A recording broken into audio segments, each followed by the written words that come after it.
Yes, we are live. We are live. We are live. Over to you, Emily. Thank you so much, Konsanani. Welcome everybody to Stronger Together. This is a platform where various organizations that have an interest in Africa expansion, Africa development, come together to discuss issues that trouble the African continent, issues particularly of governance and leadership. How can we as African people govern our continent? We cannot work individually. If one walks alone, it's not the best. The best way is to work with other people. So that's the whole point. That's the whole background to Stronger Together. Today, the issue we're discussing is the issue of domestic violence. This has been brought about by a situation that happened in Nigeria. It's gone actually quite viral, a high-profile case where a high prominent gospel artist suffered domestic violence in the home, and it ended up in her losing her life. This has angered quite a lot of people, women especially, because the concern is when we look at the whole issue, governance starts in the family. The first component of governance is the family, the home, because a society cannot be built, a community cannot be built without first the family. So it's family first, community, society, and nation. So if we're failing as African people, we're talking about governing our resources, governing our nation, governing our people, but we are failing in the smallest component of family. The home is in disarray. How then can we think we can govern everything else? How can we be entrusted with governance of the continent? So that's the background to our discussion tonight. On the panel tonight is we've got Dr. Johnson, Antonia Johnson. She's a mental health practitioner.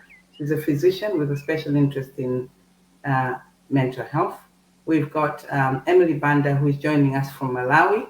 She's a human rights activist. She's also a practitioner in domestic violence, gender-based violence, has worked a lot with the Seventh-day Adventist Church, and she works with women. She's got a background in working with the NGO and with the government of Malawi, gender-based violence. We've got Diane Kawenda. She's a lawyer in Zimbabwe.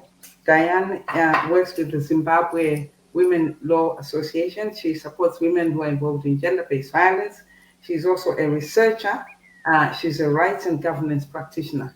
We've got Judith Prentice. Judith is a social worker who works in the UK with women and children, particularly women who are facing gender-based violence. We've got Stanley Nyoni. Stanley Nyoni is an executive leader in sustainability and development. He also leads an organization for men called Leading with Love. He's based in Stockholm. And finally, we've got John Matthews. John Matthews is a writer. He's an author. He's a journalist actually, and he writes a lot about governance and issues that happen in the African community. He's got a passion for leadership and governance. So there we are. That's our group tonight. Now, after the introduction, we'll be talking about factors that influence domestic violence. And if I can start with you, Dr. Johnson, in your experience as someone who's working in mental health, what are the human factors that would be influencing domestic violence in our societies, particularly perhaps amongst Black people? Thank you. Well, I would say that domestic violence isn't very well highlighted, when discussing marriage. I think that more emphasis should be given to premarital counseling, marital counseling, and so on. Yeah. Of course, within the family, sometimes behavior can be copied, the children can witness violence, and that's how it continues from generation to generation. Yeah. But one of the main factors in which lead to domestic violence is if the perpetrator has been emotionally or physically or sexually abused in childhood, Yeah. leading to poor handling of his emotions or Yeah. her emotions, and which would lead to anger, bitterness, Mm-hmm. unresolved anger and bitterness. And these would lead to difficulties in relationships with others. Mm-hmm. So that is one of the main factors that perpetrate this situation. Mm. Um, so that's my thoughts on it at the moment. So you're saying it's a learned behavior? That's Yes, I not believe mostly it's so. a learned. Yeah. I Okay. think so. Stanley, you're the one. You've got the association called Leading with Love, and you're as a sustainability leader. What would you add to that? Is it really a learned behavior? Nurture. So it's really talking about nurture versus nature, isn't it? Is it can a human being learn these things and then perpetrate it?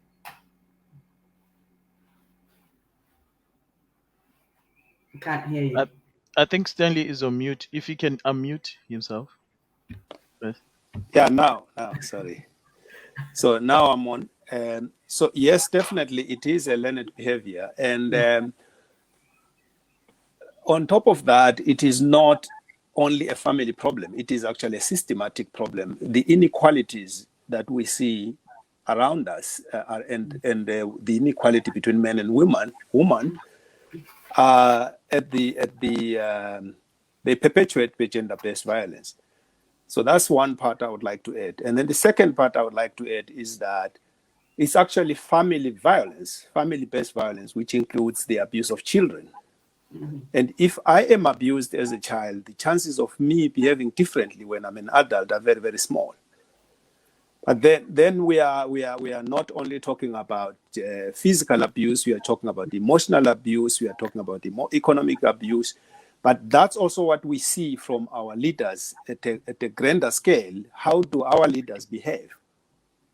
So that's the part that I would like to add at this point is that this is a systematic problem, and we can try to solve it at individual family level, but we need to solve it as a bigger system problem. It's a governance issue at the local or at the local government level or at the national government level that we need to solve.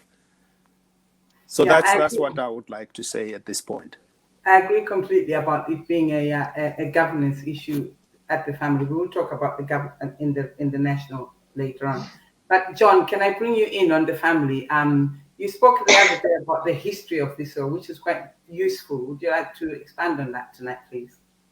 Really, as Yeah, I said, where it when I look into this abuse, I realize that yes, as Dr. Johnson said, it's something that you learn or it's in the family. But Yeah. my question is, what happens? For example, I'll give you a personal example. I'm come from my mum and dad has been a loving couple all their life, all our life. They have two sons, myself and my brother. In all the years with my mum and dad, I have never ever seen my dad hit my mum. Yet, as we grow up, my brother gets has a relationship and everything else. But every relationship he has, there is violence. That he hits his girlfriend or whatever.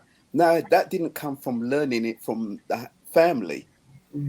And that's why I've always believed that, especially now being a born again Christian, that this is not a physical thing.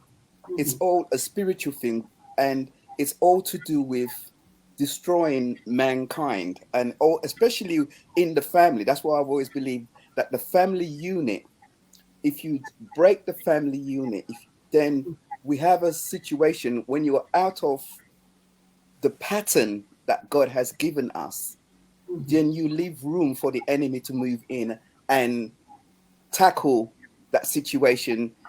And if we don't deal with the problem, as like I said the other day, it's no point you've got a cold and you just use a hanky, because the hanky is not going to solve the cold.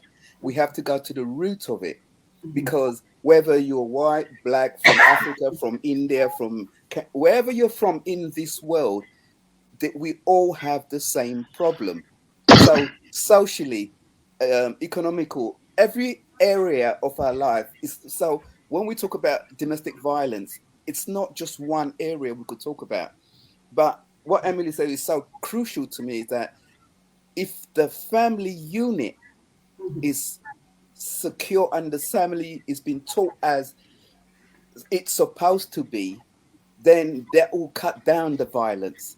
But at the moment, because of society, with the way society is, and I mean, the last time we talked, I spoke about the Second World War, especially coming from, you got this situation in England or in Europe, where being a so-called Christian nation, or was a Christian nation, everything came to the family. It was a strong family unit. But then the Second World War came and the men had to go to war. So the women now had to go to work. Now the war is over and the women are still working. So the family unit has been broken. So now the man feels that he's inadequate because his wife probably got a better job, earning more money. There's the respect is gone. Because in being practical and trying to live in the word of God, I believe that every man needs to be worshipped. He feels that he's built like that. And when you have turned the will of God, like we hear this, the old saying, the girls, there's a saying that you got to have a JLB if you want to be with me. Girls are brought up to believe we're on the same par as men, and we don't have to do this. You got your own car, you got your own house. And so the balance has changed. I'm not saying that is the only reason, but that's a major fact in a man's IQ, because in his mind, his role is not respected anymore, and he's not respected. And so I believe if we want to change what's happening, we have to educate the family to understand that it is. Is it Dr. Johnson said about the relationship, the community? Every community is different. In Africa, it's like a woman is a servant, so to speak. Yes, she's strong, but if she's not appreciated, if I grew up in a society where, no, you're not as equal as me, you do what, as I say, you are my. That's the problem, when you are my property, and that is where it goes wrong. You should not be anyone's property, because if you're my property, then I could do whatever I want with you. And that's what happened in South Africa in the apartheid. You become, or slavery, you become someone's property. So if someone don't like what you're saying, so it's more than just one area. So we have to literally dissect it and actually take it stages by stages, and every situation is completely different. So thank you so much, John. I know it's a huge subject, and I know when CEDAW was introduced in 1965, that's a convention that eliminates all forms. It was first CSW, it became CEDAW, meaning Convention of the Elimination of all forms of domestic violence against women, all forms. Because basically the Human Rights Council had started off by supporting, protecting women through UNHCR, but they decided, they noticed so many patterns of violence that were being reported all over the world. And finally, they decided to now call it CEDAW, CE. They're talking about the convention that eliminates all forms of domestic violence against women. That could be physical, psychological, financial, all sorts. And I noticed you mentioned, John, and I'll just bring in someone else here. You talked about your brother, how he was brought up in a loving home, but he lives the opposite way, or has lived the opposite way. And then you mentioned about spirituality. Spirituality is subjective, is quite subjective. It's different people's responses and reactions to their spiritual faith. Thank you for that point. But what I want to bring in here, if I can bring in the social worker, Judith. John talked about his brother and how he lives differently. We're still on the family issue. You work as a social worker. What experience can you bring to the platform? Or what observations can you bring concerning people that were raised perhaps in a loving home, or the cases that you see and their background and the background that influences them to end up behaving the way they do? Can you just help us here, Judith? Thank you. Judith is muted. You're muted. Oh dear. Can I bring in Emily, please, on that one? Thank you. Oh yeah, she's unmuted now. No, she's not. Judith is She still muted muted. and unmuted. Yeah. Yeah. Oh, sorry. Okay, Judith, did you hear my question? Yeah, Why is it? Unmute again. That's it. No. Okay. Myself. Sorry, Emily, can you come again? You were breaking off. I don't know whether it's me or... Am I breaking up? I think it's your device. Sorry, Emily, can you come again? Maybe you were breaking off. I don't know whether it's me or it was your side. I couldn't hear you. Okay, I'll just summarize. We listened to what John was saying. He gave a scenario of his brother who was brought up in a loving home, but has lived differently in his relationships. And I'm just asking you, as a social worker, what comments do you have on that, in your experience, in what you see in your job with gender-based violence? How people are brought up, and how it affects them. Can you hear? She's not. Yeah, I think Judy's device is she's not, her network is poor wherever she is in the house. Yeah. So I can tell your pictures are like frozen. Maybe wherever she is. Maybe you can come back. There's something later. Okay. Come back to can I ask Emily? Can I bring that in, please? Would you answer that question? Thank you. Or your comments, observations in the work that you do. Yeah, I think let's start from the beginning in terms of religion versus domestic violence. Mm-hmm. When you look at marriage at the beginning, the principle of marriage is till death do us part. And so from the word go, when you wed in a church or when you get married through the religious system, that type of thinking from the Bible is upon you, that way the unity you are entering into is till death do us part. And the principle is no matter what happens, you're supposed to stay in the marriage. And again, the Bible is also saying wives must submit to their husbands. And so you find that such verses are usually misused by maybe violent husbands, or at times it's the other way around, where you get a violent wife. And another principle, like the example you gave of Osinachi, is that when you are a leader in the church, you are supposed to pretend that you are in a happy marriage. In other words, you cannot speak out against your own husband or against your own wife in public. And so you suffer in silence. So the domestic violence goes on in the home, but the victim cannot speak out in the name of protecting the integrity or the position of the partner.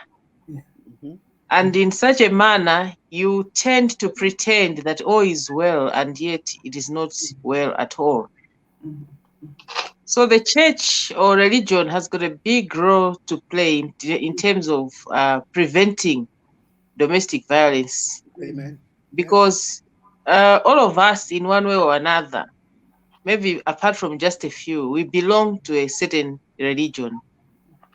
And if the church opened up to start speaking out against those that are suffering in an open manner and promoting people to speak out regardless of the position that they hold in the church, in a manner that they're not protecting anyone, then I think abuse or violence would be prevented.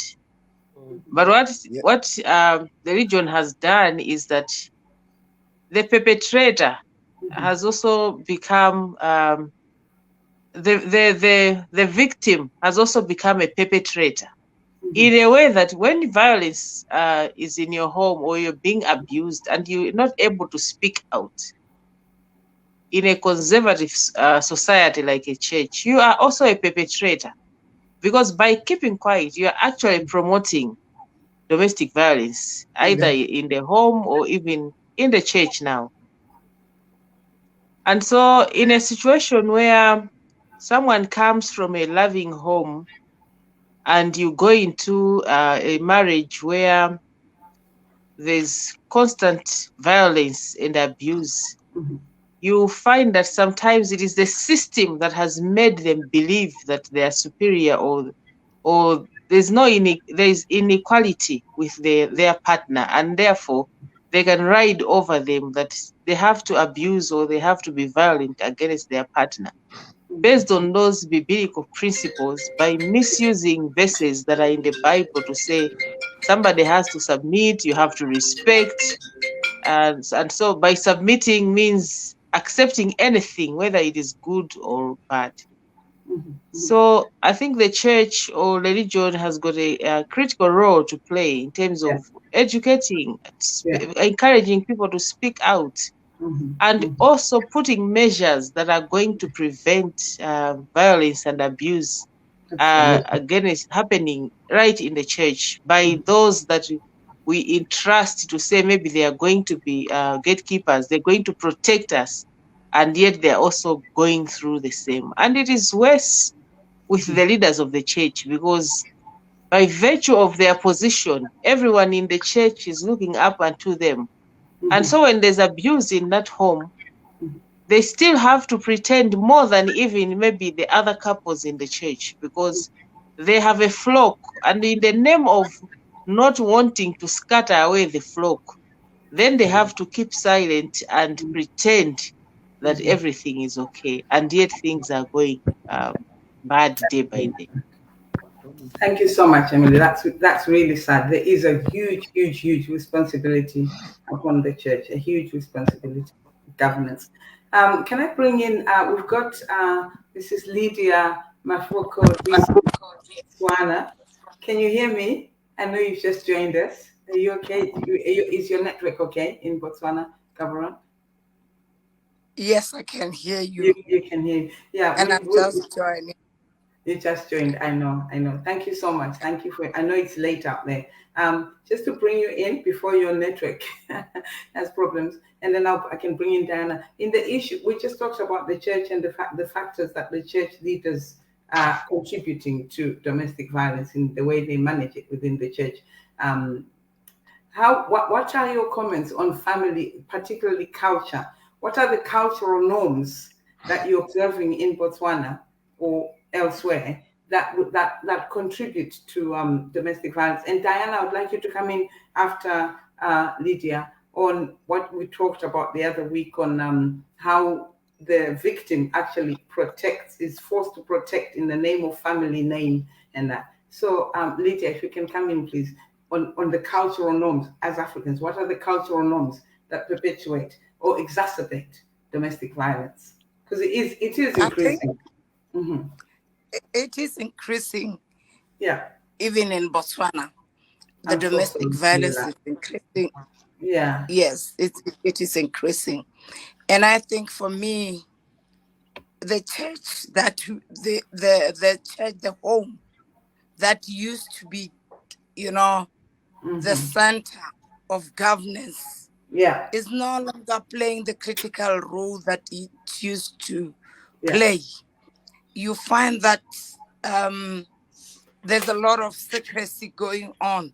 Even if, people see that there's an abuse, they sort of cover it. They cover the violence. We are seeing things that has never happened, where you see even the father abusing their own children. It's a vicious cycle that is very painful, where you see that this domestic violence is happening across. When you look at it, you see that the domestic violence that you are seeing in Botswana is increasing at an alarming rate. We are seeing children being molested by their own parents. We are seeing uncles abusing their own children. And sometimes you realize the church is aware of this, what is happening, and they are not really addressing it. I think for me, the church and the home are no longer the safe havens that used to be. Yeah. So for me, this always you see that many people hide behind that this is culture. And for me, Setswana culture, I don't see any culture in the past where it allowed abuse of children or women. It's something that I think needs to be addressed from the family, from home, and the church. And I will extend one that to say, even the school. There is no safe place for women and children anymore. In the streets, in the home, in the school, in the church. Where do we think that our own, mothers and sisters and children can go to? It is very painful. Yeah, it is. Thank you. Thank you so much. Diana, can you come in, please, and just add on to that? Then I'm going to ask Stanley, please, would you start thinking about, because this all sounds like it's being exacerbated, fueled by a patriarchal society. And I would like you to help us, yourself and Kunzanani, as men on the group, and John, who are giving us the men's perspective.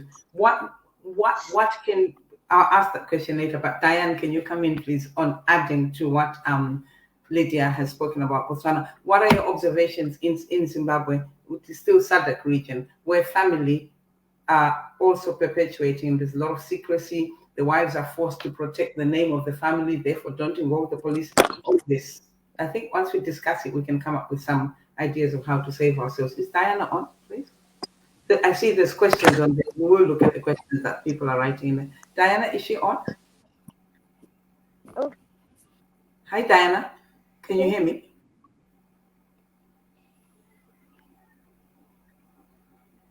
All right. Muzzled up, but I'm not sure if everyone can hear me. We can hear you, Dan. What we have experienced, or what I've observed during the course of my litigation experience,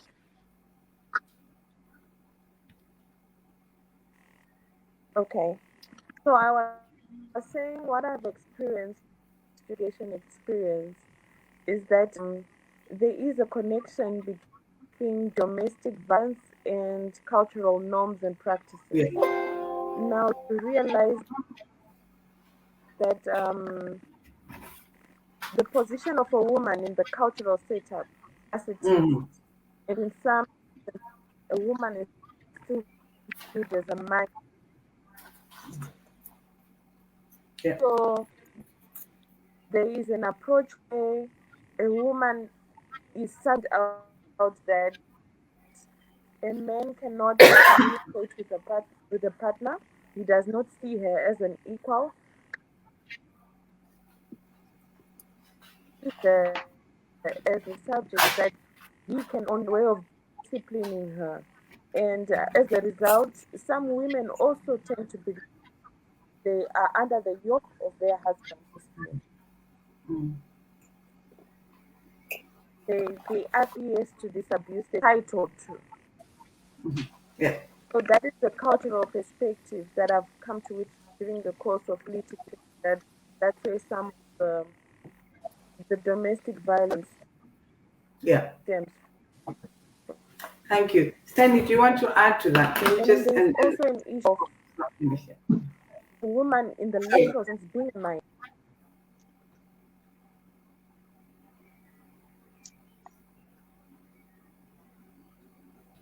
Sorry, Dan, you're breaking up. Okay.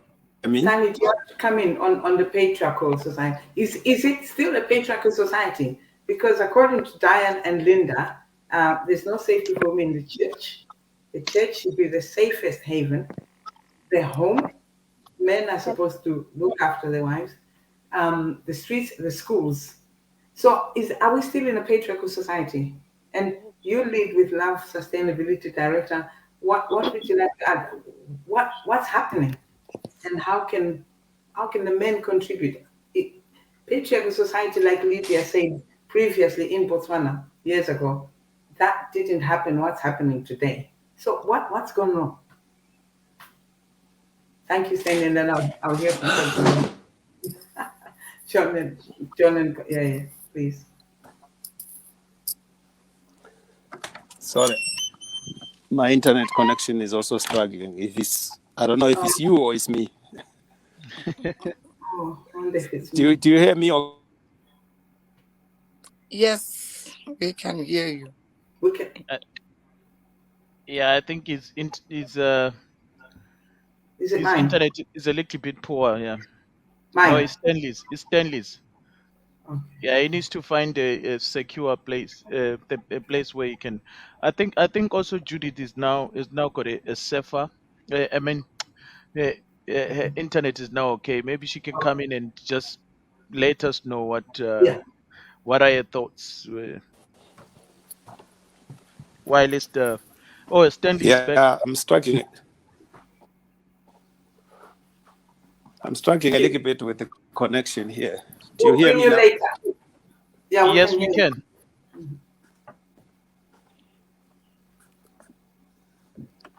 Can hear you, Stanley. Okay. Yes.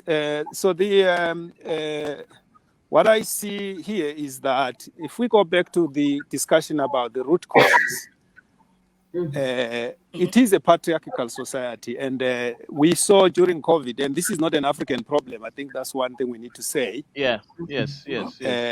During COVID, there was an escalation of violence, domestic violence, all over the world because we have a problem with. We have noticed that we have a problem of people when we sit together at home, parents and children and husbands and wives, over an extended period of time. That break that we get by going to work wasn't there. We saw an escalation of domestic violence everywhere. Mm-hmm. And so the question here is, what is the root cause of that? And I think there is something inherent in the way in which we human beings have not taken the time to connect with who we are. Yeah. So if we think about it from a basic level, I am, of course, my family. I am part of my community. If we follow the spirit of Ubuntu, my well-being is intertwined with your well-being. But at the same time, I am an individual.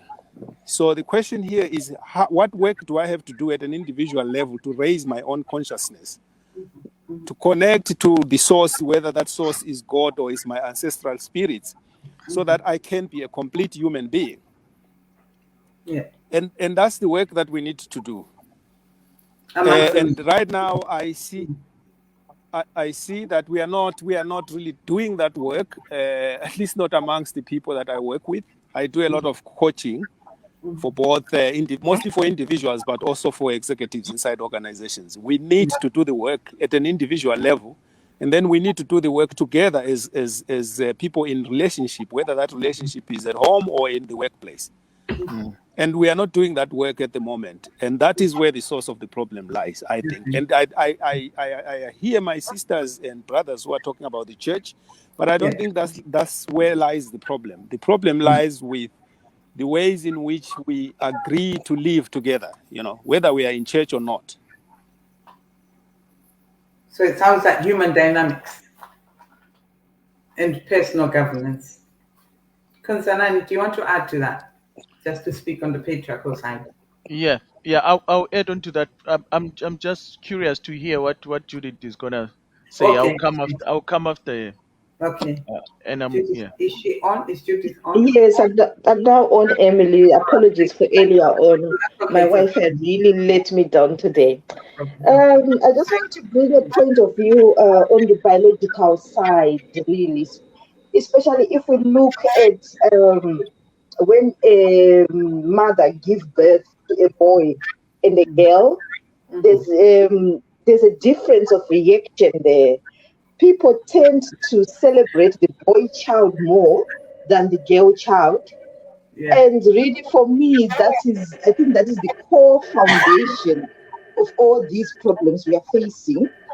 And if you look at the cultural side, especially the African culture, Zimbabwe, I don't know about other countries, when they have a family meeting, you see that, oh, this meeting is for men. Women are not allowed to talk. Yeah. So already, they are already putting those ideology that women are lesser than men. So again, that is causing problems and issues on that side. But it's so sad that even if we call ourselves Christians, you see some of us we really tend to go along those sides where the girl child is less favorable than the boy child. But then if I look at other religion, like I work with a lot of people from Islamic backgrounds, it's actually the opposite. If a girl child is born, they are celebrated more, and they say that women are the ticket to take you to heaven. So they celebrate the girl child more than the boy child. So I think that's where most of these issues are actually originating from. The way we are brought up and the way a boy and a girl child is being celebrated when they are born. That's the most foundation of it all, in my point of view.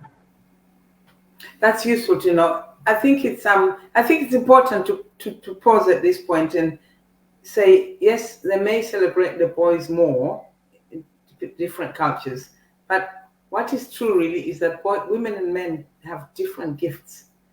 Men cannot function, not always successful without women, and vice versa. So I think one of the points that we need to elaborate on in giving or in contributing to solutions is to be aware that boys and girls have different strengths and they have different giftings. So there is no need to celebrate the boy over the girl. And this is an area of education that needs to come in our culture, that especially when we always talk about end child marriages, which I know Emily Banda works in, girls have different strengths, boys have different strengths, but those strengths, when they come together, they produce amazing and dynamic solutions. We're just created differently, think differently. Emotional intelligence is probably different, but I don't think it's right to celebrate the celebration of a boy over a girl, because both have very different strengths, which are equally useful for society and family.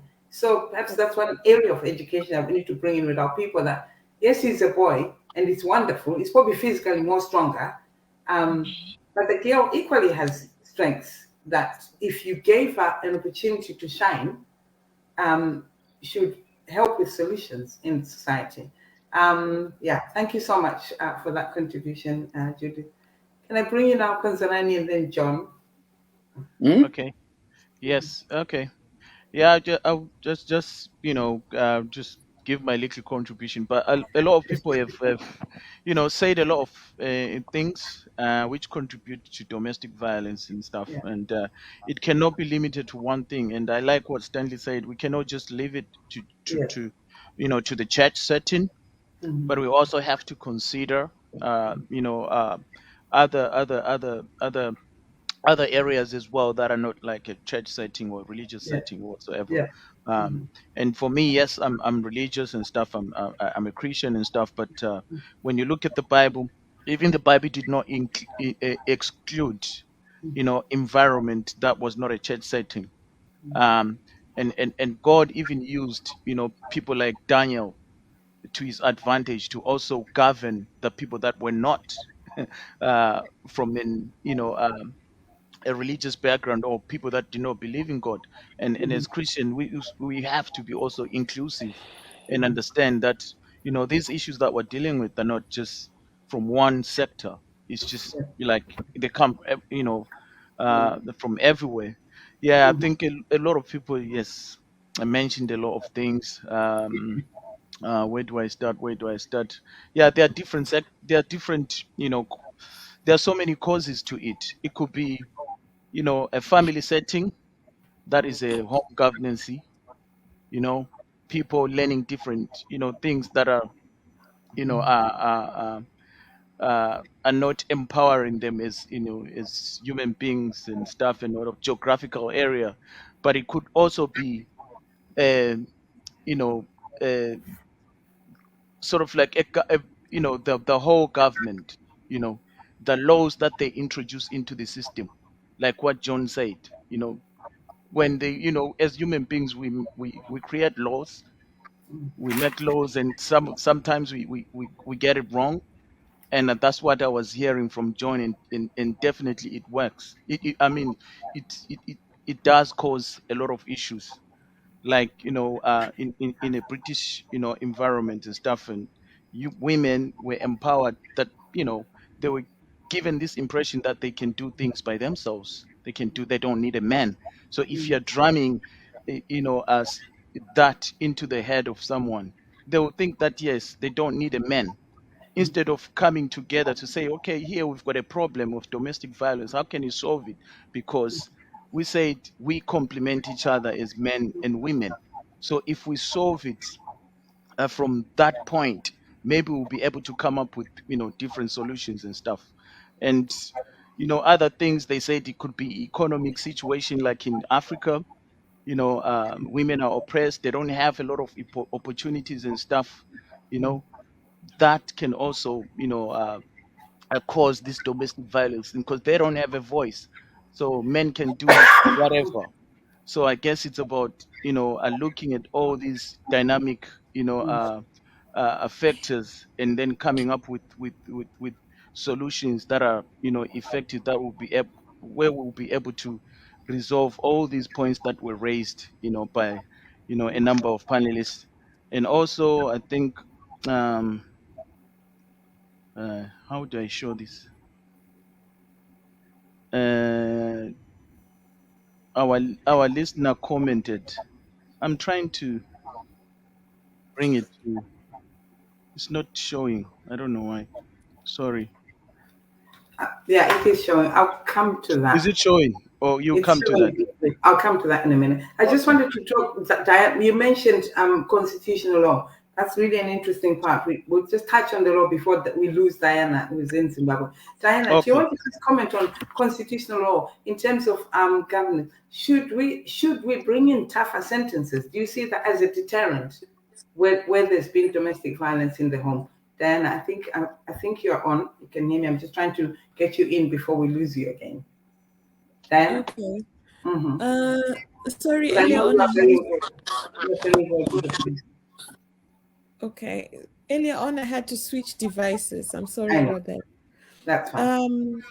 In terms of I don't really think there is need for law reform so far as domestic violence is concerned. I'll speak in particular with reference to Zimbabwe.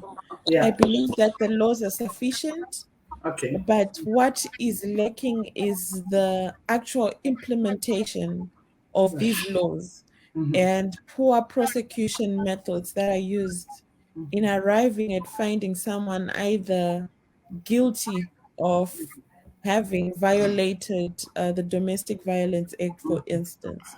So, as far as the laws and the sentencing are concerned, those are the issues. But I think there's also need to change the approach of law enforcement officers and how they work at bringing issues of domestic violence before a criminal court or before any court of law. Because what I've experienced is that this is where the case dies or the case gains life. Some police officers, for instance, will step in and try to play the role of a mediator. So they then lose their protective arm that they are empowered to have through the Constitution. So instead, you see a couple going, a woman going to report, for instance, that she has been physically violated. And the police, the first question they ask is, what had you done to him to cause him to abuse you? What had you done to After him? having asked that question, the next thing is, you need to call your husband so that we can sit down and talk about these issues.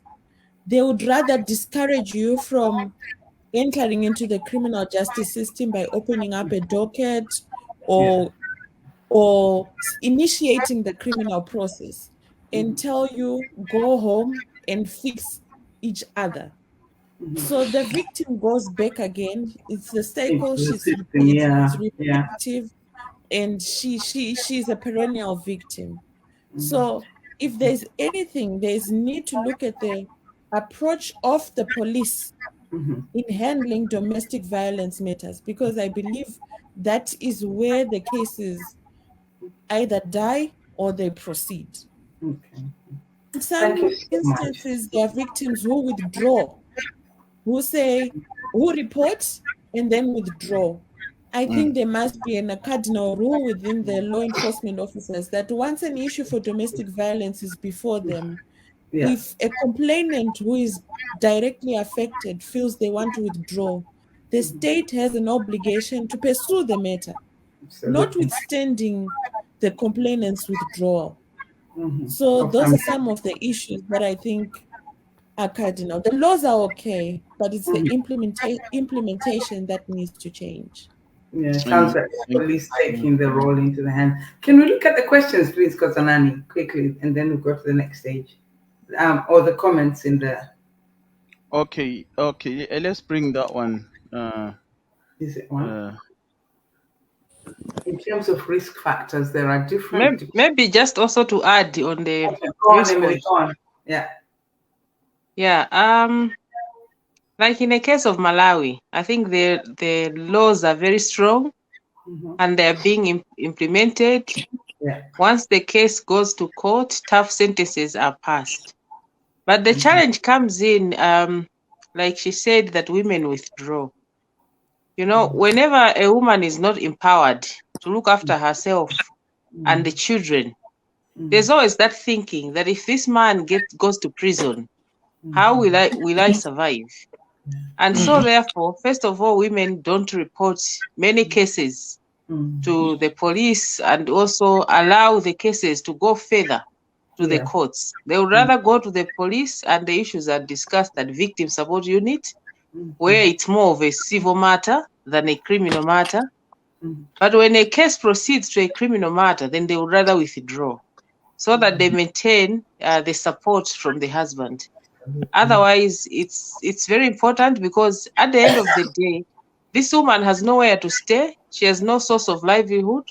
She still relies on the husband. So even if the husband is an abuser, the woman is bound to cling to the husband because of that support, the school fees for children, the house, and everything else. So that's a major challenge to say that I think as rights activists, we speak about these issues, but we don't provide an alternative source of income to the woman who is being abused or who is undergoing violence in their homes. And because of that, the women don't feel secure to live or let alone to report. They don't have the confidence that even if I get out of this marriage or even if I walk away, where am I getting an alternative support? In most instances, we don't even have safe homes for the woman to flee to. So in the absence of that, I think it's very difficult for us. We can speak about this vice, but as long as there's no alternative source for the woman to be empowered, then it becomes a big challenge. That's really sad. And also family, the man is not only the breadwinner for his immediate children while the woman is clingy, the family will also say to the woman, he might be looking after extended family.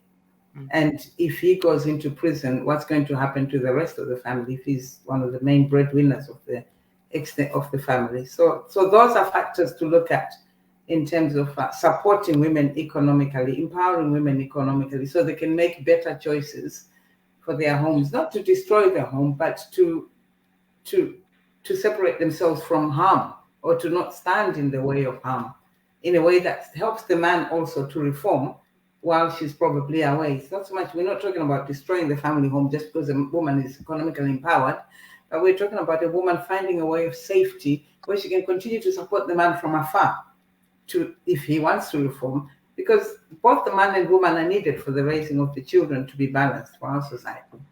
Thank you so much. Can we just look at the questions quickly and then we go? Thank you so much, Emily, for that input. That's very useful. Is it just one comment? In terms of risk factors, there are different depending on where you are. Individual factors, depression, anger, economic factors, that's true. Or relationship factors, conflict, jealousy, possessiveness, tension, all those factors, that is so true, especially on the particularly individual factors. I think that's what Stanley covered when he talked about personal responsibility and transforming yourself, not just something being in the church, but in the whole of humanity. Someone taking their own personal responsibility of their own behaviors to avoid, to contribute better to a relationship, avoiding conflict, jealousy, possessiveness, tension. Oh my gosh, all those start in the individual, I would say. Does anyone else want to comment on what Chido has mentioned? And the very useful fact, I've just mentioned about the individual factor, personal responsibility. Anyone else want to comment before we go on to the next one? Yes, I would like to take that one, Emily, if I can. So I think the root cause of violence in general and domestic violence in particular is trauma. And that's something that I think lies behind every traumatic experience, every traumatic behavior that people perpetuate in other people's lives as well. And if you look at it, the only answer to solving trauma is actually going for help. And we are all traumatized, actually, if I may simplify it. We have all, especially when we look at us, especially Zimbabweans. I grew up during the war. My parents, their way of raising children was quite harsh, and there is no way I can be a person who is loving and kind without working on that trauma that I have inherited, and some of it I have experienced as a child. And this is something I have to work with for me to be able to be kind to my children, to be able to be kind to my wife, and to be able to be kind to society in general. Without doing that work, there is no way I could have been where I am today. And I'm not done yet. I'm still working on it. So that anger is still there. The anger or the inherent trauma that was inflicted in me during the war and during the time that I was growing up as a man. That's one thing. The second thing is that I have been working with men a few times in Zimbabwe, and one of the most difficult things for men in Zimbabwe is to actually imagine that they will be called a woman by their wives or by people around them. That is one of the worst things that could happen to a man. So they would go at length to demonstrate that they are men. And if the economic power that they get from having a job and providing for their family is taken away, they either go to drink or they take to violence. So, and for us to get away from that, there's some kind of, we need to deal with that kind of thinking. And the only way to deal with that kind of training is learning, training, and really teaching people how to have other ways of self-worth, of recognizing self-worth. Transforming their mindset. Yeah, it's a mindset thing. Yeah, that's what I wanted to say.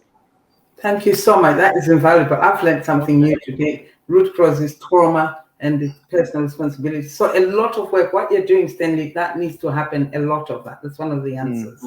Yeah. Can I bring in? Sorry. Sorry. Okay. Yeah. Sorry. Yeah. While you Stanley was talking, you were saying men end up, drinking a lot and stuff. And one of the listeners was highlighted a point that sometimes it could be, drunkenness is a major cause of family violence. So Yes. that's another thing right there. Yeah. Anyway, I'll come back later on because I want to, us talk about, the script. I think I don't know whether it was um oh, was it Victor, no John. the late Emily Banda or Lydia. They were speaking about, submission and that women should submit themselves to men to their husbands, and also that the death do us part, notion and stuff. I'll come in later when they've spoken. That I think we're misinterpreting the Bible, and we need to really, define what the Bible really means and stuff and all that, so that people could use it correctly, not in the wrong way and stuff. And if we do that, it's like we're educating one another. Maybe we'll understand it better, because as human beings, we're all equal and stuff. And that's what, the Bible tells us. So I'll join. I'll come in later. I Yes. think Lydia wanted to say something. Yeah. Okay. Lydia, Uh, please. for me, I wanted to say the laws are okay, even in Botswana. Okay. The biggest problem we have is the implementation of these laws. And I think the implementation of these laws does not only rest with the police or the judicial system. It also rests with the family. You realize that the family also put pressure once the violence is reported. The fact that you see police trying to negotiate or playing a role of reconciliation, it goes back to the family. And I think we need to start communicating clearly that violence should not be tolerated. Yeah. Because I think I'll speak about Botswana here, where you find people saying, there is violence everywhere. If I put it in Setswana, I would say, Manto anaote, which means all families have problems. There is no need to expose your problems. So you need to solve your problems so that people don't know what is happening. So women tend not to know when to walk out of an abusive relationship. So I think this thing is making women to tolerate Yeah. violence to some extent. And sometimes they don't even have the chance to walk out of that violence relationship. They end up being killed. So I think for me, we need to be actually educating women and also educating men, because there are also women that are abusing men. I sit in the Men and Boys for Gender Equality Board. We work with men where men are also in abusive relationships Mm-hmm. by women. So I think for me, the tolerance of violence, it should not be tolerated everywhere. For me, I wanted to say something about the church. We grew up to know the church that has morals. Like, for instance, we knew church when we grew up, that a girl, when they fall pregnant and they go to church, there was something that a punishment, some kind that was given. But it's not that the person was rejected, was still welcome, but they were shown that, where that there is some moral in the church that is maintained. Nowadays, you don't, as a woman of God, you don't really see it in church. For me, I want to see the family really talking against violence. I want to hear the school talking about violence. Every space that we have, there must be advocacy against violence. So the laws are there. But as somebody has already spoken about withdrawing of the case, this one of economic dependency of women on men is a major factor that national governments must do something, because women, it's okay, they will go to courts, but what happens? What are we doing to fill that gap where the man was earning a salary? When they go to jail, you will find that the children will even suffer even more. So I think that needs to be addressed. It's not going to be okay to send somebody. It's okay to send somebody to prison, but what an alternative are you giving the family for survival? It's very important. Thank you.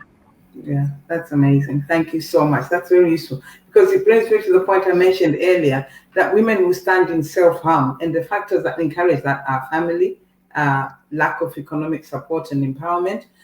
So if I can ask you, John, to come in. John, you still with us? Yeah, I'm still with you.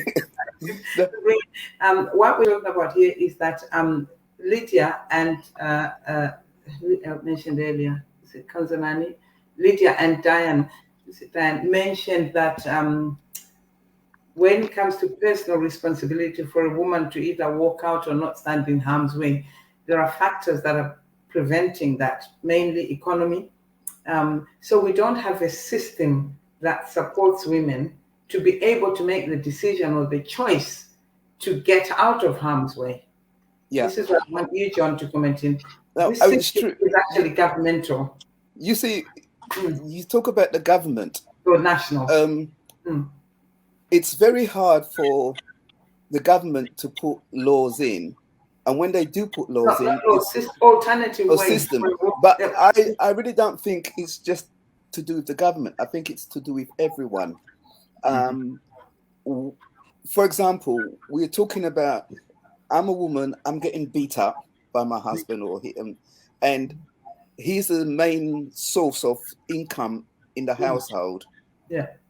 If they don't see that they've got anywhere to go, or someone, or to be able to sustain them, or a safe home, I will not come forward, because it's just logical. Is that this man is looking after me. Yeah, sometimes he hits me, but I'm prepared to put up with it, especially if I got children.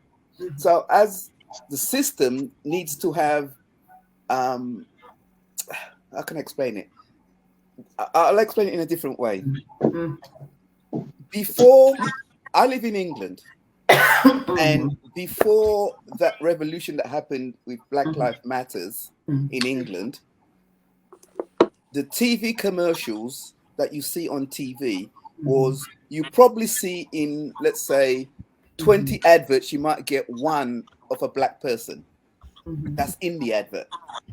But since Black Lives Mattered happened, the incident happened, society is like the commissioning board of the advertising campaigns has forced people, or the people that makes the program, to put black people on virtually everywhere. So now we have every other commercial you see is to do for black person. Now, what that has done in England, it has made it easier for black people to see they can achieve and to be accepted by the white people. And that's the same thing with domestic violence. If it's not publicized, if I don't know that there's a company or a society down the road that will take me in if I getting beat up, I will not come forward. It has to be not just for the woman, but it also has to be for the man. You know, if he knows that, yes, if he touches his wife, this will be this will be his punishment, he will think twice.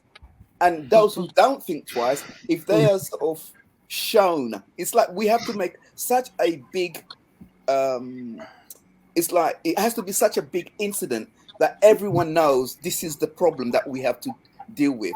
But at the moment, I think it's still in individuals in the corner. It's all secretive, and the more things you keep in as a secret, the most danger. That's the most dangerous thing of all.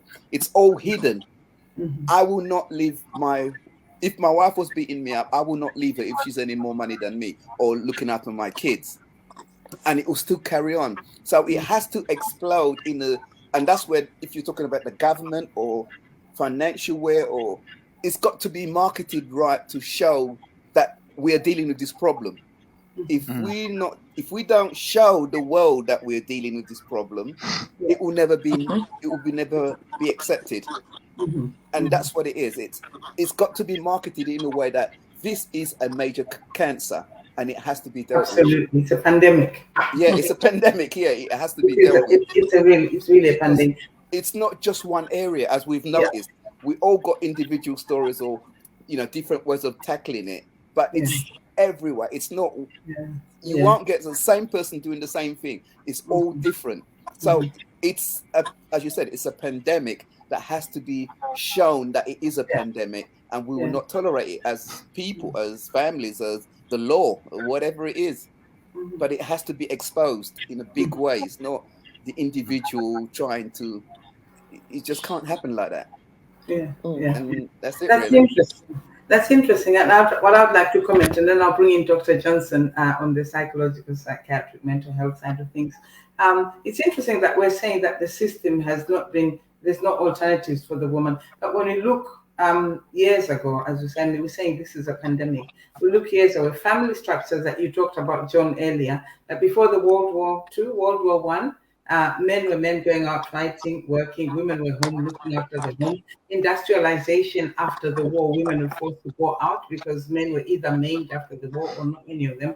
And the change of roles, the women felt, oh, I can work now, I can make money, I can do it, and I can do it all, right? I can have it all, I can do it all.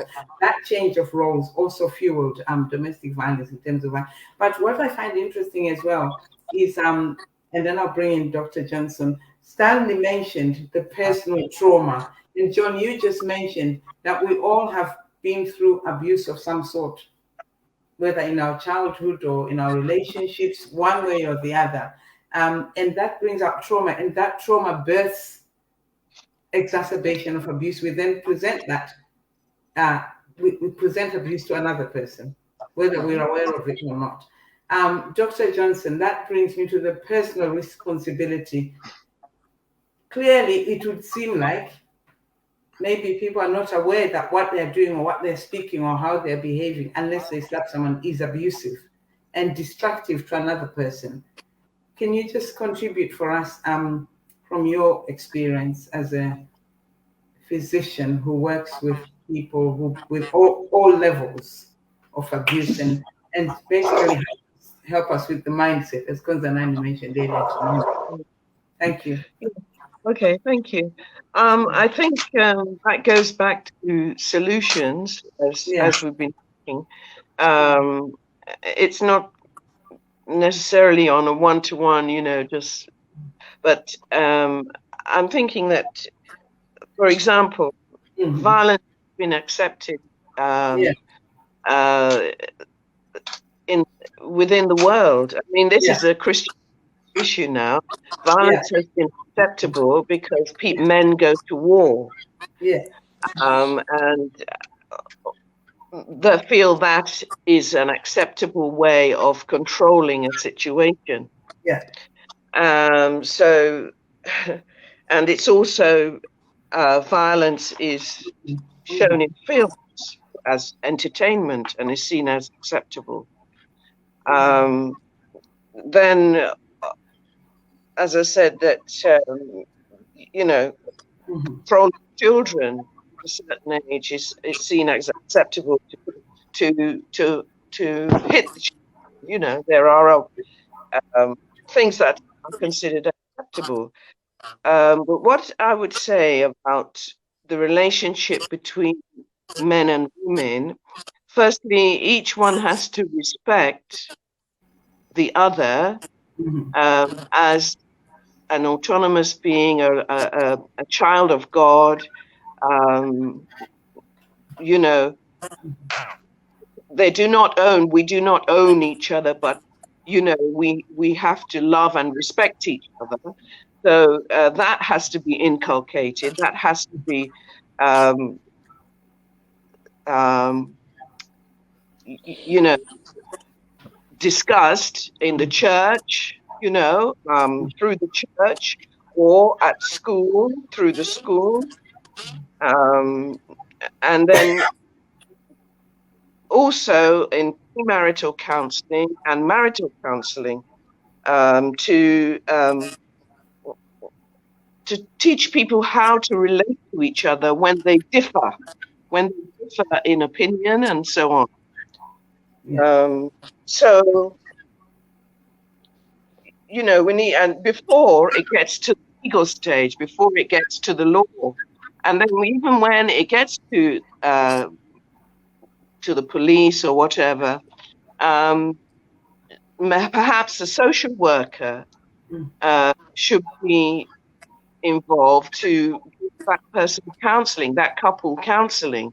And, you know, in other words, it should be a continual counselling on how to treat people with respect, love, and kindness when we face differences.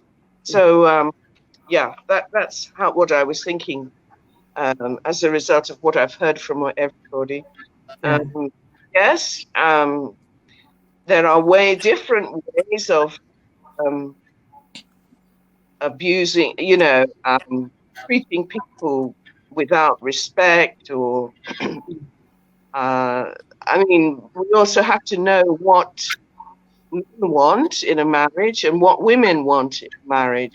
People need to be aware of that, and so there will be clarity of your role and what you can do to make sure that your family survives, your family lives in love, you know. So yes, I think these things, it's an enormous challenge, to be honest. It's a real challenge. But I think these are steps that might help to reduce the amount of domestic violence and murder in families. So if people were encouraged to speak about this more often, you know, then I think then it will not be hidden, of course. Thank you so much, Dr. Johnson. That's really useful. I like also what Lydia presented earlier about when she mentioned how domestic violence is in the schools. It should be talked about in the schools. It should be talked about in the family, but not only talked about. I bring it back again to the personal trauma and what you're saying, Dr. Johnson, that it's educating the individual first. I think making each of us realize that really the way you, if you're being violent or not so great to other people, it's a reflection of yourself. Maybe there needs to be issues of personal self-respect, right?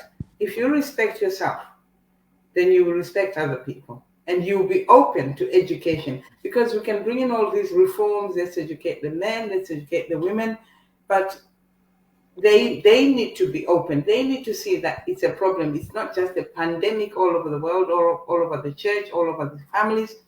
What have I got to add? What impact am I making towards that? I may not be someone who hits people physically, but maybe I've used verbally, maybe in thought, maybe I've used financially. What impact am I contributing? What impact am I as an individual? And this is what I'd like to ask Lydia before we go in. That looking at, okay, do you want to say something? Yes, there should be communication, open communication between a couple. You know, if you know, God is within each of us. You know, if you done something to offend me, let's talk about it. Can you listen to the other person? You know, or are you willing to change?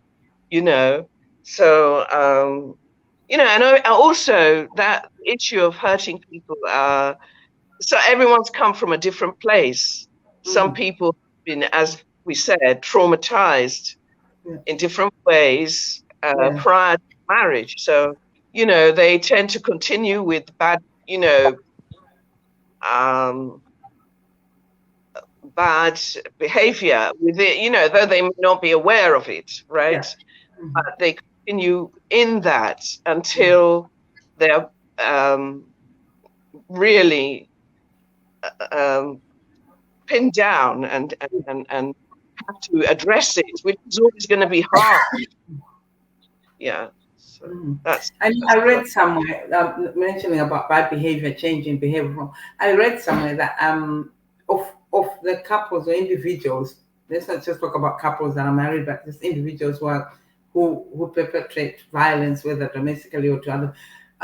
Of those that go for reform change or behavioral change, it's called.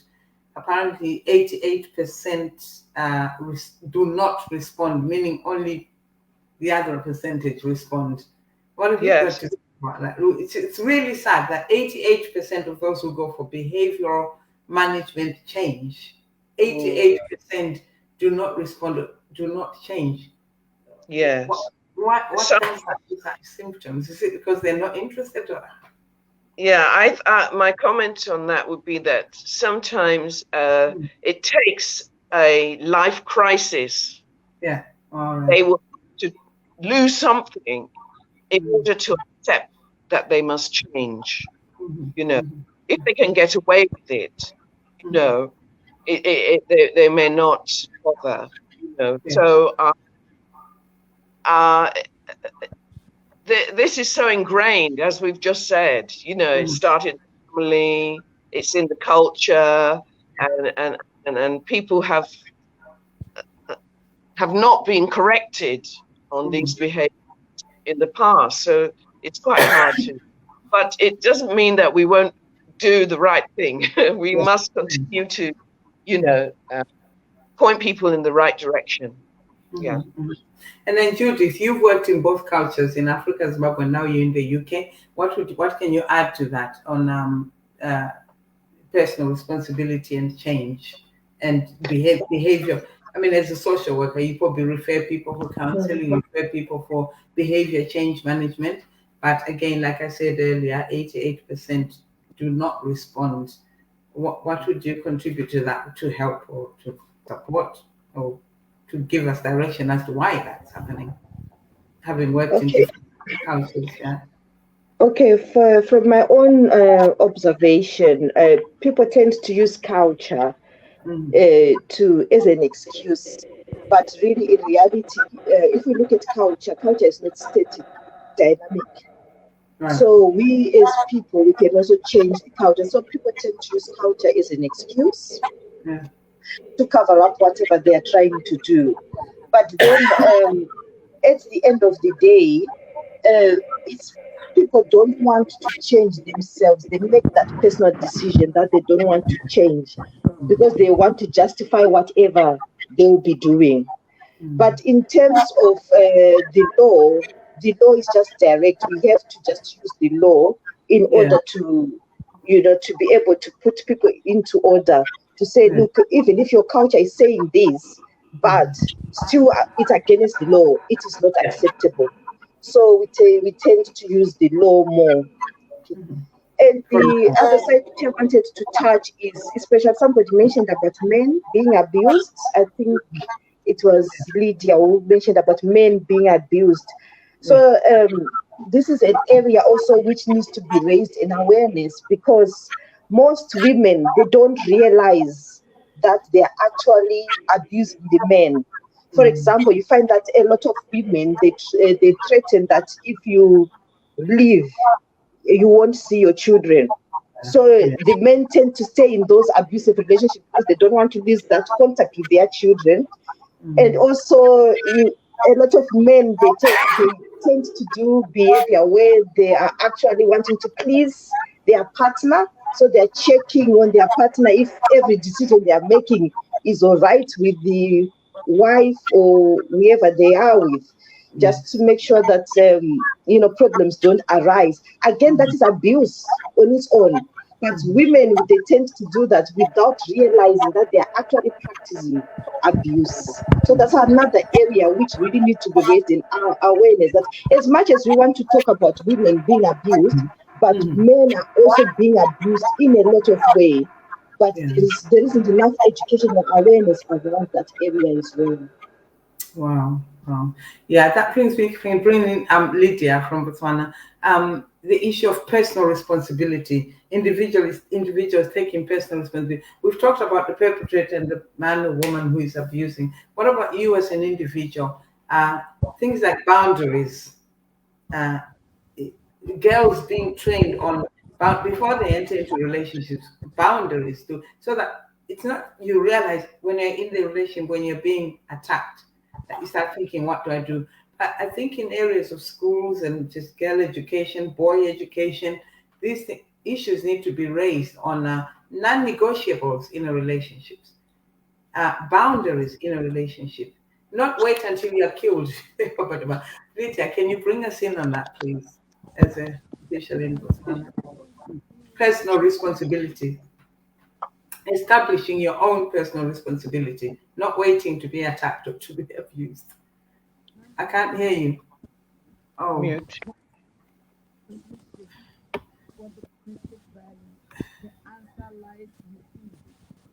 have volume. Is it have volume or mine? We can't hear you. Lydia, I think you're far from the device. You're far from the device. I think maybe it's the internet. Yeah, The you're device okay is now. so close to me, and I'm saying the answer lies within an individual. I don't know if Yeah. you're hearing me. Yeah, we can hear you The now. answer lies within, and I think for me, each individual must set their own boundaries. They must know. They must start with self-respect, Mm-hmm. your own life principles of what you can tolerate and Yeah. what you cannot tolerate.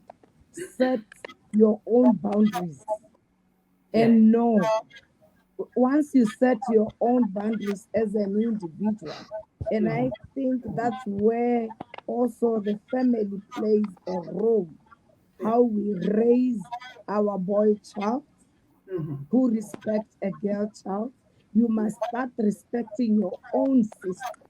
Because I think if you don't respect a woman outside, it means you don't respect your sister from home. You don't Yeah. respect your mother. So I Mm-hmm. think the family should raise both the girl child and the boy child, Mm-hmm. knowing their own principles, setting their own boundaries, and knowing that they have the responsibility of Yeah. protecting themselves. Before everything else, they must know that. Absolutely. And Mm-hmm. it is upon us, each one of us, to Mm-hmm. know what the laws are there for us to protect. Absolutely. Because when you work with individuals, sometimes you know that you realize when you talk to them, you're doing the counseling, they don't know the laws. They just, some many times you come across We can't hear you. individuals. We can't hear you. Yeah. Okay. We can. I think it's the network. I think it's my internet. I No, Oh. it's the think position. Yeah. Yeah, okay now. um Mm. I'm just using a cell phone and I'm holding it on my hand. So Yeah. Hmm. Okay. so So, I think really it's the individual responsibility that yeah. must be built from a very young age, Absolutely. where even a girl child, they know you cannot touch me, you cannot do this to me. And as they grow, all those personal responsibilities Yeah. must also be. And I've been saying, if we have been talking about empowerment of girls, Yeah. for me, we should have girls that when they go for a date, for example, they Mm. have they have their own money for a taxi. They can pay for their own meal. And Yeah. I think that's empowerment. So I think for me, this entitlement of girls thinking that men should be paying for their meals is actually part of the cause of violence. Yeah. Because if somebody is providing for you, they think that they own you. So I think for me, empowerment of girls from a very young early age is important. The answer lies within Yeah. all of us. We have a Okay. responsibility. Thank you. Wow, thank you so much. Now, I don't know whose internet is working. Stanley, is your internet working okay? Or shall I bring in John? Stanley looks like he's frozen. John and Konzanani, if I can just mention Oh, is you, Stanley? Could you, Okay, John, go ahead. Yeah. yeah, I'll just bring listen, you two in before we start closing. The issue of we've talked about it in the home. John, you've been a journalist for years, right? Konzanani, you also work in the corporate world. How do you is there correlation between what we're discussing? yes, Why would so Stanley and I the world where you work in I and just the love, leadership leadership, not leadership at home, but what we're talking about: domestic violence, personal responsibility, attitudes. Do you I see a just, correlation in governance in the oh world where yes, definitely. I just love what Linda just said, that it has to start from the individual, yeah, personal um, responsibility, yeah. because, and especially in the family, if I have a little daughter, I have to show her that she's beautiful. She doesn't Mm, let people hit her. She, as you said, have her own money when she goes out. You have to empower. We have to be empowered. The young. That's where it starts from. yeah. If, and especially if you're in a relationship, Mhm. and it's like, it's looking in my field. I'm into marketing and design and stuff like that. Mhm. I actually had to go out and create a magazine, Yeah. and this magazine was literally showing that, because in the Western world, black people, especially if you're from Africa, have Mm. such a negative stereotype in this country that whenever you see something to represent Africa on national TV, it's Mhm. always poverty, you know. Yeah. True. And you talk to anyone, Mhm. especially if they're Caucasian and they've never been to Africa, or they didn't know nothing about Africa, Mhm. it's all negative. So Africa, if you got that drummed into your head every single day, Mm. then you believe that Africa's got nothing to offer you. Absolutely. And Yeah. that's what it is that It you is a have to, lie. we have, yeah, so we have to keep bombarding the Yeah. world with this problem. You know, Mhm. we have a son, you make the son, he's more special than his sister. That should not be. Yeah. As you said before, we have different roles to play. That Yeah. was from the beginning. Adam and Eve, you're both equal, you just got different roles to play. A helpmate. If Yeah. you don't believe this is your helpmate and she is your slave or she is your property, you can abuse her as much as you want. But when you start understanding that this person was sent or is there to help you, that's why young girls, when they go out, you have to be aware of something that will trigger that person. You got to know that person you're trying to get into, in fall in love with, because Yeah. if you don't listen to what they say or how they react in certain point, that person from the beginning hasn't changed. He could have been a violent person while you're going out with him, but because you were so physically madly in love, so to speak, and not Mhm. actually getting to know the person, you allow certain things to happen. Oh, he's going to change, or you're going to change him. No, you're not going to change him. It's like we have in the church I used to go to, Mm. they allowed this young girl got married to this guy, and I said to her, he left his wife um, and his 3 kids. He had 3 kids with this other girl. What's to say that it's not going to happen to you? Because me, from a guy's point of view, and having chat to that man, his attitude told me that he's not changed. So if the girl that he's falling in love with, or that my friend that she's falling in love with him, would sit down and actually ask certain questions, even though it's uncomfortable, she would Yeah. have known that when she got married, which is a few years later, he left her with 5 kids. Yeah. The same thing he did with the previous wife. But to me, that was obvious because I asked certain questions because she was my friend and I wanted to know. But because she thought she was madly in love, so it's up to us to teach the young what to expect, what to do, and how to behave.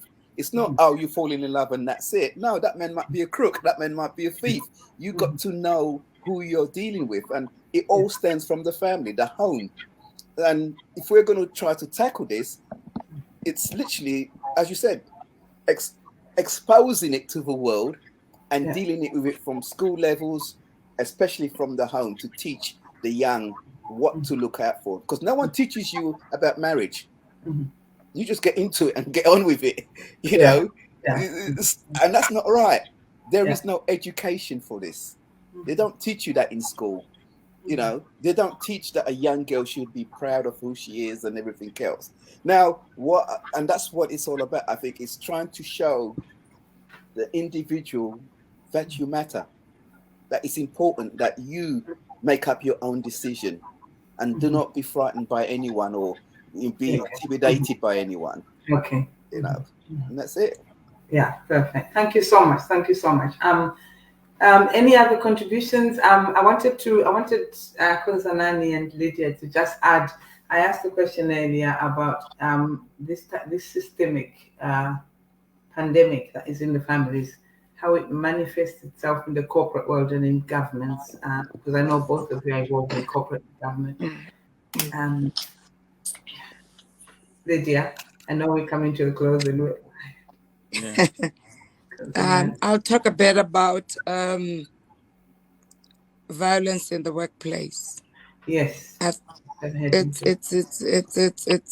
It's a pandemic that is increasing at an alarming rate, and because also I think from the workplace, people are taking advantage of the fact that people are really desperate for work. And when you look at it, it's women. Women are abused in the workplace, and because they desperately need the job. Yeah. So you find that that's why I'm saying it starts from the within.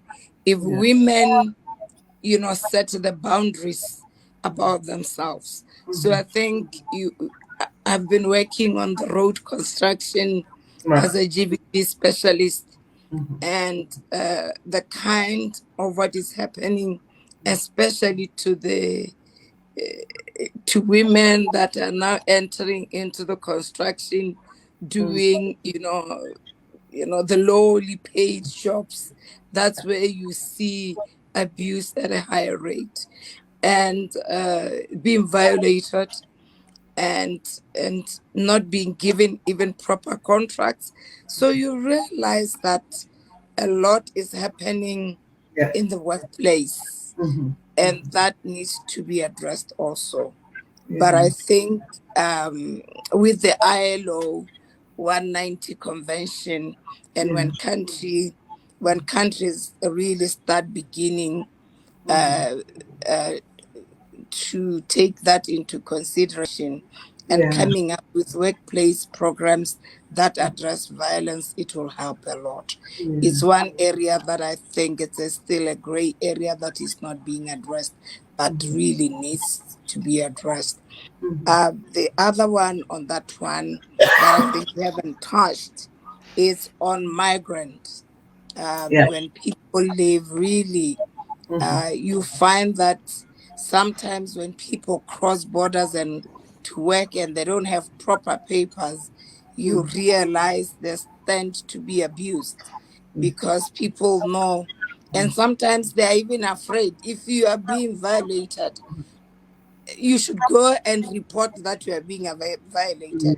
And I Yes. think countries should also, the systems should see how they help migrants, uh, you know, they really need to be addressed. That's one area that I think needs to be also taken into consideration. Thank you so much.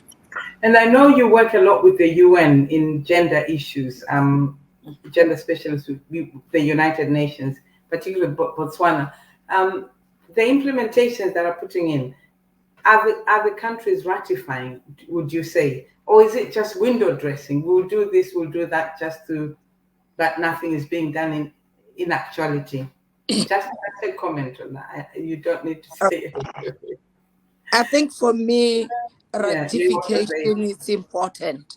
I think yeah, ratification of law, like I've just talked about the yeah, ILO Convention 190 on workplace sexual harassment definitely. and violence, the CEDAW and others. But I Yeah, think it's domesticating them. right. Yes, Domestication absolutely. of this is very key. Yeah. And yes, we do. You see countries domesticating it, but I Hmm. think our huge problem Yeah, lies on the implementation of absolutely. what we put in How place. We might yeah. have beautiful policies and laws. How we implement them is it's it's something else.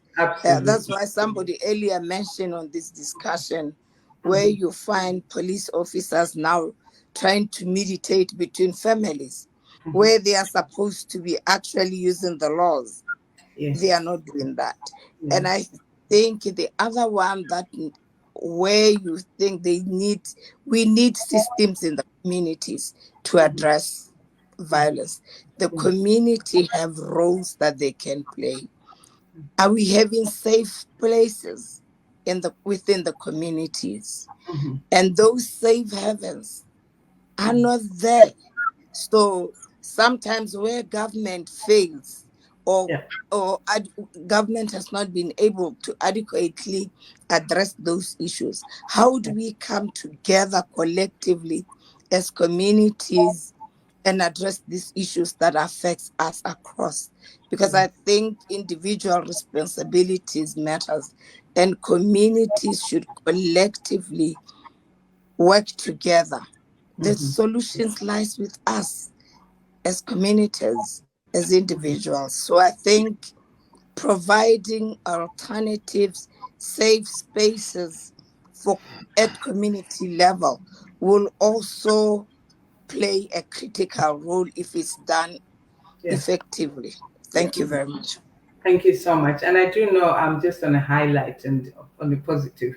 Rwanda and Malawi have done really well in domesticating policies and international instruments that have been applied for women. For example, in Malawi, they're they really police the law on end child marriages, and they really prosecute very seriously. And we were supposed to have one of the chiefs attend with us tonight, but she's in an area where there was no network and she sends her apologies. But she would have given us a real breakdown on how the government actually working with local chiefs from different provinces within Malawi to actually implement and police the laws, international instruments, particularly in end child marriages, domestic violence, to support women, starting right at the grassroots in the villages. Because the women in the city are very aware of support systems, but it's the women in the villages who are on their own that can be so isolated and they're even more vulnerable. And I really must commend the Malawian government and Rwanda for working with chiefs and headmen in implementing these laws for women in the village. So that's a very positive note. But I think, Botswana is also doing it. well, Botswana is also working with the chiefs. Yeah, excellent. they have developed action plan. They do work with chiefs. That's, They have developed UNDP has assisted yeah, uh, government Yeah. to develop a training manual. They've been yeah, working with them, and I yeah. think it Very takes nice. time. The Yes, chiefs it can does. do Yeah, something, but yeah. I think individuals, Mhm. communities must come together. Yes, It's yes. important. Thank you. Very important. Thank you. Yeah. Are there any other comments on the Kanzamani before we Uh, start? well, there's just one comment on when you were talking about Oh yes. what should you do as an individual. So I say it's personal responsibility. Your mental, physical health is paramount. So you come first. So do not ignore red flags. Any slight form of disrespect needs to be addressed, between the two individuals. So yeah, that's what she said. Yeah, absolutely. I'll just And ask yeah, individuals to go on. Sorry. okay, yeah, I think well also One people more time. are wanting to just write Yeah. it down and stuff, and Yeah, yeah, yeah. yeah, Yeah, if we just can just summarize, starting with Judith, sorry, you've been quiet. Judith, can you just summarize your solutions, then we exit, please? Then I'll move to John, Dr. Johnson. Yeah, go on, Judith. and then I'll just narrow it Can you? down myself to Yes, yes, yes. to the church thing. You know, yeah. Okay, thank you. A summary from Okay. you, Judith. Thank you. Okay, Brief. so the most the most Yeah. key points which I got from this was that it starts with you as an individual responsibility. So if you can respect others around you, especially the family, if you can respect others around you, if you can respect your mother, your sisters, wherever is around you, you can then later on be able to respect the other people who you come in contact with in a relationship. And also, I like that point which says that don't ignore the red flags. Yeah. So, especially when it's now affecting your mental health, especially your mental health, you need to do something about it. You need to act upon it. And also the fact that communities need to come together to find solution and ways on how they are able to educate people to tackle these domestic violence incidences. Yeah, perfect. Thank you so much. John? Yes, I agree with what we all got to all said. The individual is a crucial thing. It Absolutely. must start from you. But as an it's yeah, we say it's the individual, but it starts with the parents, with the family. Because if the family has kids and they could install those, empower their kids to be who they're supposed to be, the kids will grow up and they will always have it. If a boy should not only know how to look after his wife, but he should also know how to cook. You see what I'm saying? Whereas in some culture, they don't even teach the boys is not even allowed to cook or do the housework or whatever. It's all got to be when your relationship, as you said, Judith, and is to look for the red flags Yeah. because it always shows. No one wake up one morning and just decide I'm going to hit my wife or I'm going to beat my husband. No, it doesn't.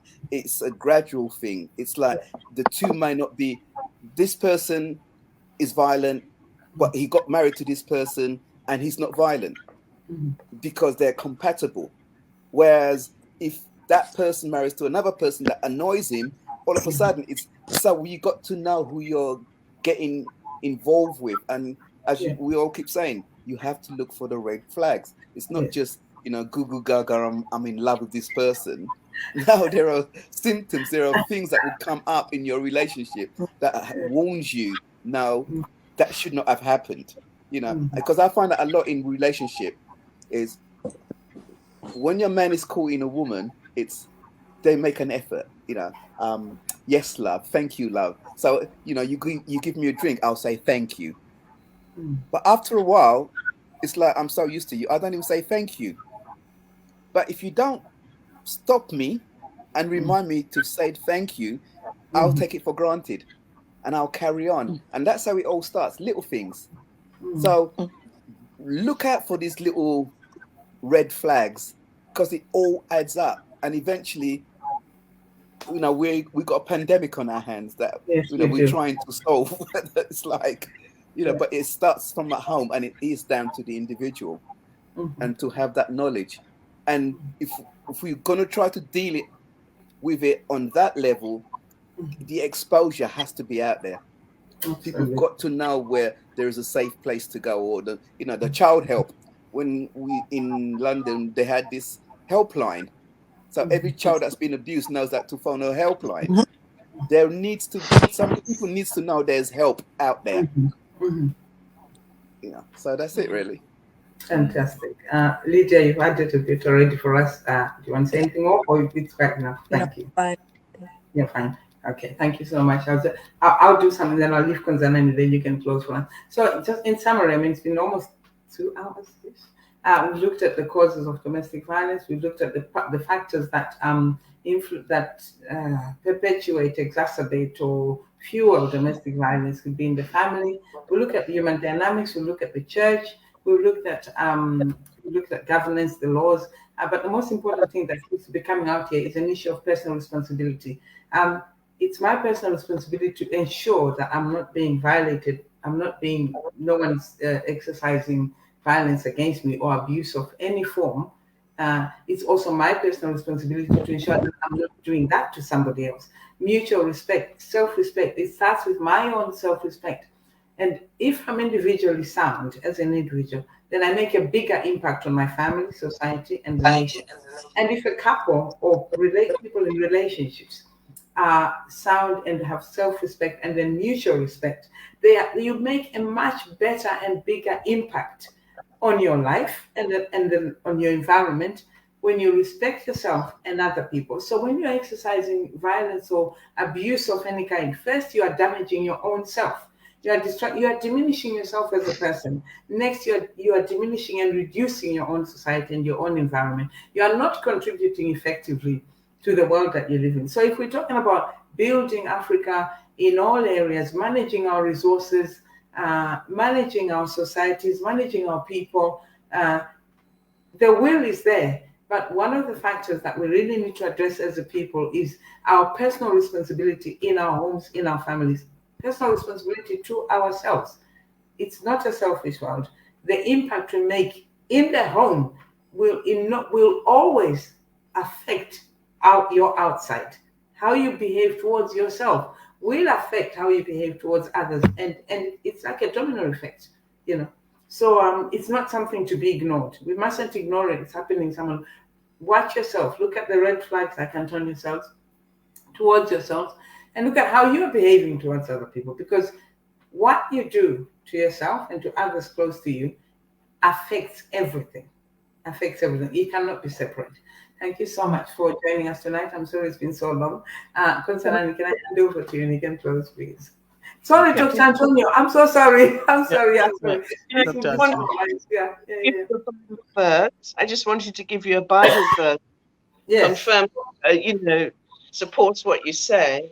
1 Peter 3:7 said that husbands in the same way be considerate as you live with your wives and treat them with respect as the weaker partner and as heirs with you of the gracious gift of life, so that nothing will hinder your prayers.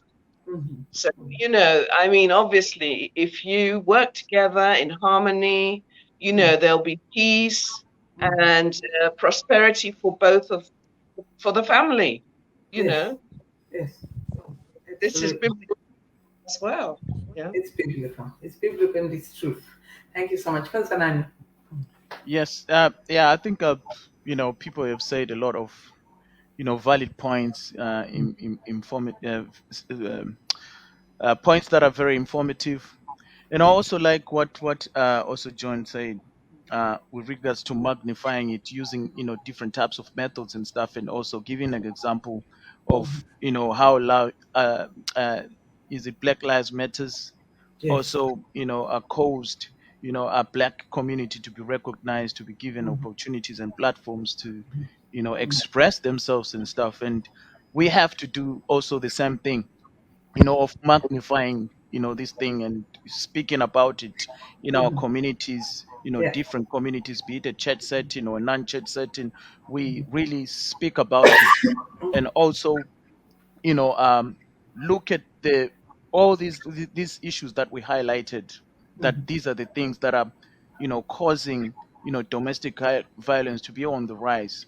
For example, they spoke about developing communities where women will be like, okay, if I report this person, we're not going to have a source of income. So that means we need to have institutions that will also support those people that are are being abused financially, not just through court and trying to resolve issues, but we have to support them financially. you know Non-governmental organizations, they need to be formed. And also, young, or maybe young people that are actually seeing that this is not a problem, they should be forming these institutions. And you've Yeah. got our sister Chido, she's got an organization called Family for Sure. She's Yes. doing well, and I hope that there will be more organizations like that that Absolutely. supports families, and we go to communities and stuff, and support them in different ways so that people can be confident in reporting these issues rather than just trying to hide them and stuff. We'll lose life.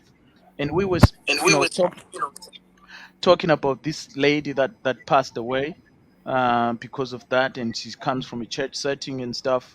And I also promised that I'll also just summarize when about the Bible, because I think it was Lydia who spoke about submission, and till death Emily. do us, yeah, Emily. It's till, yeah, Emily. Emily, yeah, till death do us part. But I think Mm, it's about interpreting the Bible. We shouldn't be quoting just one area only, but we should be mm, looking at everything. Because when you look at Ephesians, I'll just try and read it so I could quickly summarize. So in verse 22, Ephesians 5 says, "Wives, submit yourselves unto your husbands, unto your own husbands, as unto the Lord. For a husband is the head of the wife, even Christ is the head of the church, and he is the savior of the body. Therefore, as the church is subject to Christ, so let wives be their own husbands in everything." And then it doesn't stop there. It also talks to husband what they should do. When it comes mm, to that, it says, "Husbands, love your wives, even as Christ also loved the church, and he gave himself for it." So he died for the church, Yeah. that he might sanctify and cleanse it with washing and water by the word, that he might present it to himself as a glorious church, not having a spot or a wrinkle. So if God is saying that, why are we beating up, women and stuff? And people talk about the only place of, divorcing is when a spouse cheats on you. I don't believe in that, because the Bible doesn't,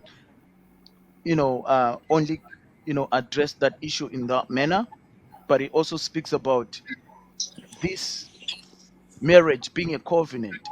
So if I am not loving my wife, I'm already breaking a covenant. I am yes. bashing it. It's like I am destroying myself as well. So I'm, you know, uh, it has already started. So we need to educate one another as like a body of Christ.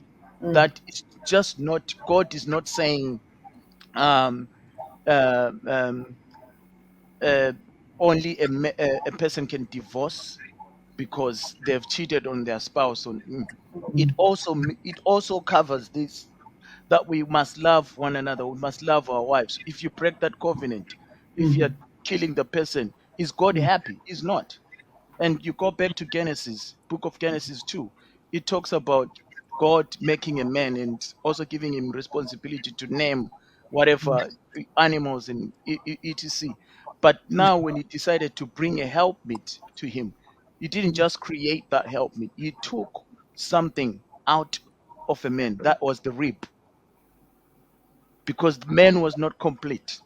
So we're only complete with women. We work together. We are one. So we must understand that our roles and stuff. So when we explain that to the church, we'll be able to understand what God is really saying to us, and people will be aware. Will transform their mindsets. So whenever there is abuse, people will be able to even speak about it and magnify it, because this one they were just trying to water it down. And I think somebody was talking about leaders trying to create an image of that everything is lovey-dovey and stuff, because they're thinking that the flock will live leave the church and stuff. But yeah, we need to encourage one another as church people, as people that are not non-church members. Say when we see these things, let's magnify them. Let's come together. Let's form structures that will support the whole community, whether financially or emotionally and things like that. Then we'll be able to resolve these things. And we won't lose lives like this. So it was a shame that it happened, but I guess Yes, very sad. we can bring solutions and stuff and Yes, continue to grow and have a good governance in the family, and also good governance is in, like, the national government using resources accordingly and stuff and all that. So yeah, that's all I have to say about that. Unfortunately, we don't have enough time. I yes, think no, we could have said a lot of things and stuff, but yes. yeah, thank you Thank Thank you you very so for much, much. everything. Stephen. Thank you, I know thank you're you. all very, very, very, very, very busy, super busy people with highly pressured programs. So grateful that you could spend time this evening inputting into this subject, and hopefully those that listen will learn something for the betterment of our own selves as individuals, our families, societies, communities, and our nation. Thank you so much. You're so, so valuable. And I'm grateful for every comment that's been made tonight, every contribution. We're really grateful. You're helping us build a structure and a structure that will, with a good foundation. Really, really grateful. Thank you. Thank you. I Amen. don't take it lightly. Thank you. Thank you. All right, guys. Thank you. Okay then. Bye. Thank Thank you so you. much. Good And night. then Good Bye. night. okay, one last thing as well. you know the sponsors that are Oh, yes. sponsoring us in different ways. Mm, Arnold Clark and all these other institutions that are seeing our legal work, that we were trying to transform the mindset, transform in communities and stuff. yeah. We speak about these things, because if we don't speak about it or do something about it, who else is going to do it? So Amen. thank you to them for Yeah. Yeah. recognizing it. And I think that will give us that mindset, or positive mindset, to continue Yes. persevering and doing more of it. Absolutely. And I Absolutely. think Absolutely. something will come out of it, and also will be able to win Africa, because folding hands and not doing anything is not going to change anything. We'll keep going in circles. So Yeah. yeah, Thank you. thank And you, I thank think you. it's Okay. good that we've talked about it and we'll come Mm, up with a model or program mm, to use to implement change, or to contribute to change. So mm. I'll be coming to you individually. Lydia, Dr. Antonio, All right. John, I'll be coming to all of you individually. We have to come up with a model to contribute to change, Yep. not just talk about it today and it ends here. So yeah, we'll work on that. Thank you so much. Thank you. Yeah. You're Good Thank night. welcome. you, Bye. thank Bye. you, Thank you. thank you, thank Bye. Thank you. you. Bye. Bye. Bye bye. Bye.